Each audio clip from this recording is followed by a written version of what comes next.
we have Curtis Stokes with Curtis Stokes and Associates. Curtis, the floor is yours. If you have well, I see that you're in the car, so you probably don't have a screen you'd like to share, but I am going to turn it over to you and take it away. And when we did this for the fall rendezvous, I was in the, where was I? Buffalo airport rushing to catch a flight, Kim. So, Yeah, and that's then, right. and for the podcast, I was in Maryland all bundled up trying to stay warm. And now I just left Legacy Harbor Marina. I was looking for everybody. Where is everybody? I thought we had a Looper-palooza there. Yeah, I wish. Yeah, so I'm in Florida, but what I wanted to do was just open it up to questions about anything, buyer brokerage, about the podcast we did the other day for the state of the market, anything that anybody has a question on, because that was a podcast where it wasn't live like this, that could, where we could answer questions. But just kind of open it up for the time we have to see if anybody has anything. Yeah, absolutely. So I turned the floor over to Curtis, but actually for everybody else watching, the floor is yours. What questions do you have about the entire boat buying or even boat selling process? Curtis has been a broker for a long time and has been an Admiral sponsor of AGLCA for a while. So he is well versed in answering all kinds of questions related to the loop. So you can go ahead and type them there into the Q&A if you do have some questions. And by the way, probably a lot of you know At Ease, the 44 Carver that's at Legacy Harbor. I just listed that for sale. So we'll have that active by the end of the weekend, hopefully online. But they have done a spectacular job. The boat is in really nice condition. So they've completed the loop and want to pass it on. They're selling? I hope they're getting something else and staying involved in boating. Yeah, they're talking about another boat, but yeah. But no, they really have. I compliment them on the condition of the boat. So I see a couple questions come in. I better get answering those. Engine hours are what I call them perceived high hours. So most of the time, like yesterday, I got a call from someone who said, "Well, those John Deere trawler engines that you have 2,000 hours on them, isn't that a lot of hours?" Well, no, they perceive them to be high hours. Those engines are probably 20, 25,000 hour engines. I get questions all the time about Ford Lehman engines, should 2,000 hours concern me there? Of course not. They're 20 to 5,000 hour engines, as long as they were maintained properly. And that's why an engine survey is so critical on any boat. But there's a huge difference. Where it comes into play is on marketing. So on the resale value and the pool of buyers that are available, because of the number of people who really don't understand engine hours as per the individual manufacturer or brand and model, they kind of group them all together and say, wow, 2,000 hours. Well, that might be a lot on a 735 horsepower Detroit diesel, but not anything. It's just getting warmed up on, on a Ford Lehman. But it still affects the marketing ability when we list the boat. And so that's where I recommend, especially on these older boats, that you get an oil analysis report done. Take an oil sample and ideally have the sample done every time you change the oil. If you do it every other time or every now and then, great, but you just need a story to tell to a buyer when you go to sell a boat with a couple thousand hours in engine hours. So even an engine survey wouldn't be a bad idea on an older boat. Some of these boats that have 7,000, 8,000 hours on a Ford Lehman, that scares some people, but it shouldn't. But you have to tell the story in writing with a survey report, independent survey report, at least oil analysis reports that are clean, rather than just saying there's nothing wrong with my engines. I mean, no one's going to accept that. So Curtis, there's a bunch of questions in here. I'm going to try and ask them in an order that flows a little bit. So there is another question about engines. So I'm going to go ahead to that one next, even though it's not the next one that was asked.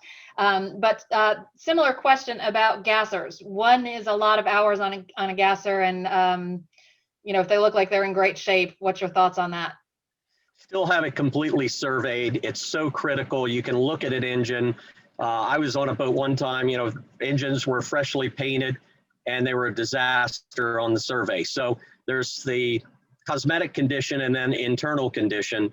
And so you really should be doing your complete due diligence on them. On the gas engines, you know, usually, typically, I'm being very general here, around 1,000 hours, you start looking at the risers and the manifold. But the gas engines aren't as expensive as the diesel engines on parts and repairs, but they're not going to last as long. So it's still critical that you have a surveyor go through them because it's still expensive to replace a gas engine. I'm not saying that, it's just not as much as a diesel engine, but really pay particularly close attention to when the risers were last replaced and the manifold. Okay. Turning to a few questions kind of about the boat buying process and the market. Someone did ask if the podcast is available on the state of the boat market. Absolutely. We distribute that through a bunch of different channels. Pick up your favorite podcast app and search for AGLCA or Great Loop, and you should find that. We recently added it to Spotify. It's on YouTube, it's on Facebook, and it is on the greatloop.org website. So hopefully you'll be able to find it out there. If not, shoot me an email and I'll send you some direct links. Next question, Curtis, do you have any ideas about the boat market in the coming year? So we did talk about that a little bit, I think, in the podcast, but just give your thoughts if you would. I was going to get a Ouija board or you know, something. Ball? Yeah, some crystal ball, but I have absolutely no idea. And anyone that tells you they know is lying, because back in March, you know, if anyone told me this would be a record year for us, I would have laughed at them. Anything's possible. Personally, I kind of feel that we see enough activity now, and I look at all the stimulus that's being talked about and planned, and the lack of inventory still, that this market is going to last for a while. Maybe the local boat buying market, meaning the trailable boats, where everyone rushed out in July and bought a boat, any boat, just to own a boat, to go cruising, to get away from everything. That might slow down some because we don't have that mad rush. But the type of boats we're talking about for the Great Loop, they're still in demand. We're still getting a lot of inquiries. And there's just not that much inventory out there, and people are tending to hold on to their boats longer. So I anticipate it continuing to be a good market. I like what's happening right now, where it's, I hate to say slowed down because we're extremely busy, but it's become more reasonable, where we can start seeing some more inventory on the market, and then the buyers aren't as frustrated in leaving the market and going and buying an RV or doing something completely different because they just couldn't find a boat they liked. So hopefully it's balancing out a little better in the coming months. Right. Okay. Next question. William is asking, and I'm not sure if I'm understanding this question. So William, we might need you to elaborate a little bit. He's asking, what happens if you're engaged as a buyer's broker and a vessel of interest is listed by you? Sure. And that happens quite a bit for us and for a few other brokers, where we're prolific listing brokers. And so it's called dual agency. And I represent both parties in a case like that. And I make that clear to both parties that I am representing both and not one versus the other. Some people, you know, are dead set against dual agency. I get it. I understand. And it's personal choice. And some really don't care. I say it comes down to the integrity of the brokers involved, broker or brokers involved. Because I can't tell you how many times I've been involved in a sale where the broker representing the other side, let's say the buyer, you know, has said to me, well, here's my initial offer, but get me a counter because I think my buyer will pay, you know, X amount more. Well, how is that representing the buyer's best interest? And I've seen it on the seller side, where I've gotten a counter offer from the seller through the listing broker, and the listing broker says, well, you know, here's a $100,000 counter offer, but you know, get me 90 and we can put a deal together and earn a commission. And that's all they were focused on, was their commission and not their seller's best interest.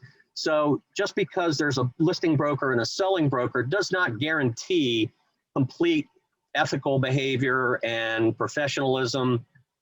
It still comes down to finding a broker you feel comfortable with, you feel is honest and ethical. And when I'm in a situation in a dual agency, and I tell my brokers the same thing, we communicate. We don't try to beat up one party over the other. You know, we're just saying, okay, folks, here are the offers back and forth. let's see if we can come together reasonably. We give everybody the same sold comparables and the competition, so everybody's seeing similar information. So we try to be fair to all parties involved in any deal, but especially a dual agency. Okay, thanks for that. Next question, what are the top 3 conditions or features that impact boat value? This particular Kelly is asking about, a boat in the 50-foot range. So what are those top 3 conditions or features that affect the value and why? Well, there are 2 parts to a sale. There's the initial impression of the boat as buyers walk down the dock. So if your gel coat is really faded, if the paint is dull, if you have exhaust stains everywhere, that's the first thing someone's going to see, and they're going to be turned off. If the tender's ratty and it's barely hanging on the swim platform, things like that, it's the exterior, the first impression of the exterior condition is going to turn people off, or it's going to get them into a good mood before they even get on the boat. Because in some cases, the buyers won't even walk on the boat after they've seen the exterior of the condition. Smell, that scares a lot of people, either diesel smell or black water smell, sewage smell, styrene smell, closed up boat. If you have issues like that, you need to address them so that when the buyers do get on the boat, they're not turned off immediately and want to get off the boat. Those are probably the 2 biggest things. You have perceived high hours on the engines we talked about, but just overall condition to get the people feeling comfortable on the boat. Okay, and then any features of the boat itself? As some far people as plan to go to the features, Bahamas, do they need a water maker? Some people want a washer and dryer. Is there anything, dare I ask, 1 engine versus 2? No, I'd say ladders come up the most. That's why the main ships are so popular with not just main ships, but the Silvertons, those boats that have the molded in steps for all of us with new knees, new hips, age issues. Definitely sport fishermen with a ladder or something like that is probably the biggest feature that's a turnoff to more people than anything else. And a lot of up and down. Some of the sun deck motor yachts and trawlers are not as popular because of the number of steps up and down. But the layout's popular in other ways because you get that large full beam master stateroom aft. Wet heads, people would prefer an enclosed shower if possible. But really the ladders are the big thing. Okay. Next question, how old is too old for optimal resale of a loop boat, particularly when it comes to financing and insurance when you're ready to sell? Is early 80s okay, or is that too old at this point? Well, I never say no boat is too old, but we're facing a difficult insurance market, which you're going to talk about tomorrow, I believe, on the Great Loop Radio. And the early 80s boats are a problem right now. This is temporary, but we don't know how temporary. The market could change fairly quickly. I'm hoping Ken will give us some positive news about new insurance companies coming into the market and making it more competitive.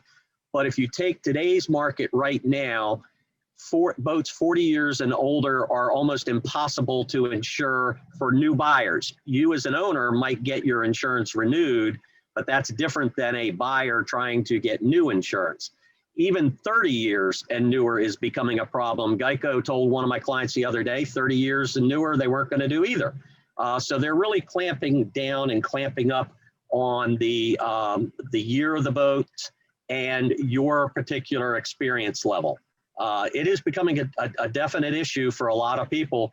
So in that case, you may have to self-insure for the value of the boat and get only liability insurance, or you might have to go with a smaller, newer boat that you can get insured. But if you buy a 1982 boat in today's market and want to sell it in a year and this market doesn't change insurance-wise, it could be a problem, unfortunately. But right. We'll see. Yeah, and that is the topic of tomorrow's Great Loop Radio podcast. We get pretty well in depth on that and the challenges facing the insurance side of the marketplace right now. Curtis, kind of moving on to a few things that are kind of tangent to the sale or the purchase. This question, when purchasing a boat in a state, does the boat need to be immediately re-registered or does it last until it expires from the previous owner? And there's several follow-on questions. I'm just going to kind of read the whole thing, and I know this differs by state. So continuing, what is the time frame that sales tax must be paid? This is specifically in Michigan, but the buyer lives in Tennessee. The boat will be on the hard all winter, so they won't be boating in any state for more than 60 days. So trying to figure out whether to actually register in Michigan where the boat is being purchased, or just register back home in Tennessee. There was a lot there, but Right. hopefully you can offer a little bit of guidance. Well, most states require the new owner to register the boat within 30 days. So you really can't, it has nothing to do with how long the seller's registration was active. That once you close on the boat, you own the boat, and the previous seller's registration is meaningless. You can't carry the seller's personal registration or documentation on that boat and have it cover you for cruising or ownership. If you use a documentation company, which I highly recommend, strongly recommend, they will give you what's called a run packet, and it will have a letter of undertaking from them that says, we documentation company are registering and or documenting this vessel for this owner. And everybody knows in law enforcement and in taxation agencies that the Coast Guard takes quite a while to get the documents out, and some states do right now with COVID. So that paperwork, a copy of your bill of sale and the letter of undertaking, probably a closing statement, all of that shows your ownership of the boat. So you don't have to register the boat immediately. Like if you close in the Bahamas on these larger yachts, they let you into the US on that paperwork, even though you don't have the registration itself. But you do have to get it done within 30 days, or they start looking at fines and things like that. And you can look at where the boat is going to be used mainly, like in Michigan. If you're not going to be in Tennessee much, then Michigan would make more sense. It's not where you live, it's where the boat is used and for how long. All right. Thank you for that. There may be some follow-up questions, because that is always a topic that confuses a lot of us. In the meantime, next question, is an LLC a good way to maintain insurance on the vessel between ownership transitions if the buyer buys the LLC? That's right on the border of a legal opinion. I would advise you to contact a maritime attorney on that one. I also, from my experience, most attorneys recommend you don't purchase the LLC, but purchase the asset out of the LLC and not possibly take on any of the liabilities that could be with the LLC.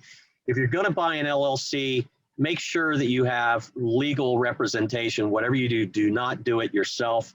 There are a lot of pitfalls there, and certainly some states are worse than others. But I know people do it. I discourage it.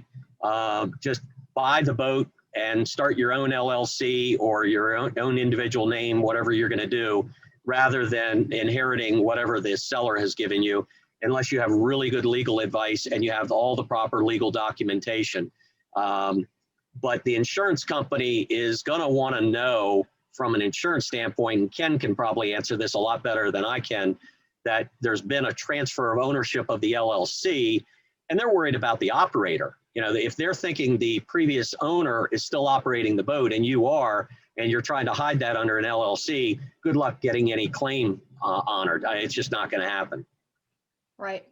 Okay, next question, Curtis. Does Curtis Stokes and Associates have a qualified service network for repairs or refittings for non-local purchases? Do you have agreements with yards, et cetera, for your customers? No, and on purpose, because I don't want to limit people to someone that's employed by us or that we have some financial relationship with. I find from my experience that contractors change over time. They're good, for a couple of years, and then they run into personal issues or corporate issues, or take on too much work, or get sloppy, or it's hard to find a contractor who's consistent day in and day out in any particular field, in any particular area. And so I usually contact the dock masters locally and say, I know who I would choose from my experience, but what are you hearing locally and presently? Is so-and-so still doing a really good job on engines or, electrical? And if they confirm what I believe, then I will recommend that contractor. If they say, no, there's someone new here that's really been doing a great job, and I think you ought to give them a try, that's who I'll look into also. But we try to stay as independent as we can. All right, somewhat related, and that's certainly understandable about yards, but we also have someone wondering if you have any preferred vessel documentation service companies. I do, and they just happen to be a AGLCA sponsor, Yes, and that's because we pushed them to be. But all yacht documentation, Connie Cruz, who's there, is absolutely fabulous. I work with her every chance I can. She will not let a deal go through if she doesn't feel comfortable with it. She is an absolute stickler. She will look out for your best interest, and she won't put up with anything from anybody.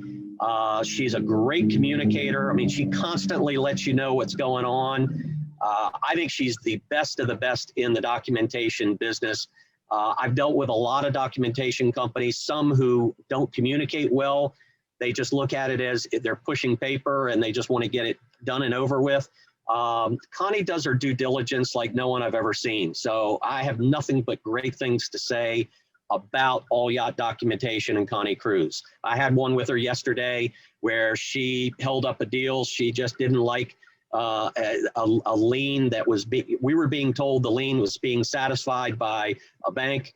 And she just said, we're not closing until I absolutely have proof that they've done it. And it's a major bank, but you know, we're just not going to close until it's done. Great. I'm going to ask, so we've got a request to post that information on all yacht documentation. So Joanne from the Home Port Crew, who deals with our sponsors every day, is on here too. So Joanne, could you just type Connie's contact information into the chat, if you will, so that everyone has access to that? I'd appreciate that. Next question, Phil would like to know if you have any thoughts, Curtis, on new outboard engines and their move into larger boats. It's certainly, I wouldn't call it a fad, but it's certainly a trend, and a lot of people are doing it. It makes a lot of sense. I think the outboard manufacturer market has made tremendous strides in, you know, improving the quality. It opens up a lot of space where you'd have two main engines or one or two. There's a lot of benefit to that. You know, one client who had a problem with an outboard called it plug and play. It just pulled the one outboard off and put another one on. You know, a fair amount of expense, but probably a lot less expense than a major rebuild or replacement on an inboard engine.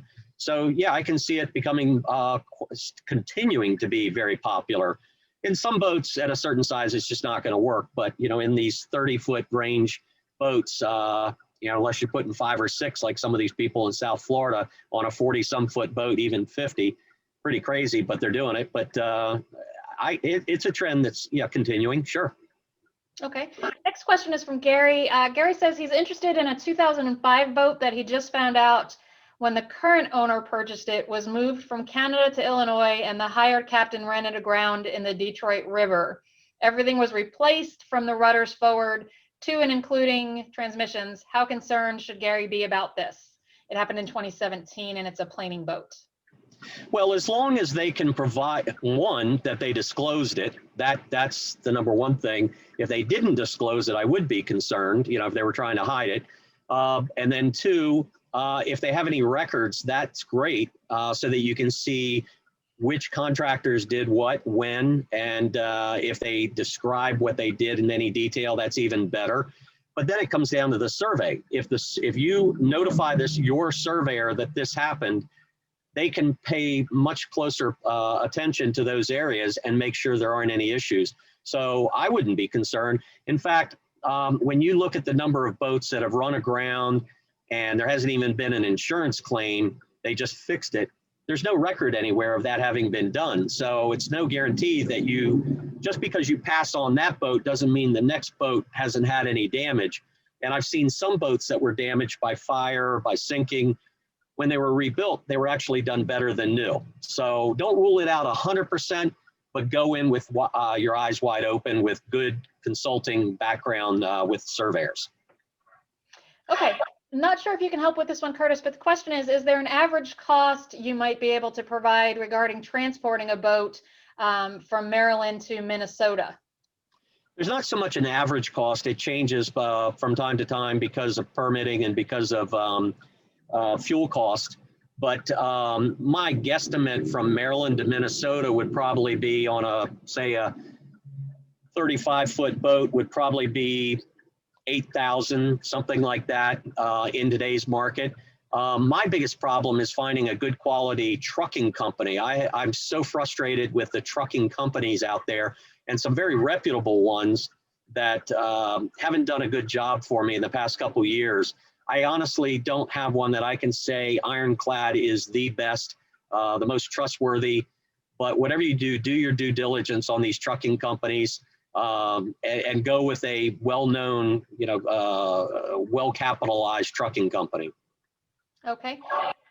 Next question, is there title insurance, like when you buy a home, to ensure that no legal issues are attached to the boat? No, unfortunately. I know First American years ago tried to do this as they do in the real estate market, and they dropped out of it. There wasn't enough volume for them to make the numbers to work, unfortunately. It'd be great to have, but I don't think there's enough volume in boat sales to justify an insurer coming in at this time. Okay, we have one more question for you. So this is kind of a last call. If there's anybody that's been waiting to ask their question, go ahead and get that in so we can ask Curtis before we let him go. The question I have right now for you, Curtis, are there better or worse states to buy a boat from a sales tax perspective if you reside in a state with no sorry, let me start that all over again. Are there better or worse states to buy a boat from a sales tax perspective if you reside in a no sales tax state? Well, there's not, because it's, again, based on where the boat's going to be located and for how long. So you could be a resident of Delaware and buy a boat in California that you plan to keep there and base there. It has nothing to do with your Delaware residency. You are going to pay California sales tax. So, don't look at registering a boat, say, in Delaware to avoid sales tax, because that's not going to happen. If you bought a boat in Delaware and kept it in Maryland, Maryland is going to come after you for their 5% excise tax. If you're a California resident, the last thing you want to do when buying a boat for the Great Loop is to document the boat in your personal name with your personal address in California, because I promise you, California will harass you to no end trying to collect sales tax on you, even though the boat will never end up in California. California is the worst by far of any state, but there are others that can get aggressive from time to time, and then you have the unlucky situation where you got caught up in something in a marina or whatever, and they found that you weren't registered properly. So really ask questions on that and learn about registration and documentation before you just take off. But remember that it depends on where the boat is located and for how long, not your state of residency. Right. Another question popped in, Curtis. Is there an owner's disclosure form for boat sales like there would be for a house sale? There is actually one in a system we call Yacht Closer that we use, electronic signature system. And it's good to ask for that disclosure form. It's not done regularly. Quite honestly, we don't do it regularly with owners. We do ask the question of owners, and we expect them to be honest with us. And if we get into a survey and we start finding things and the description changes, we're not happy about it.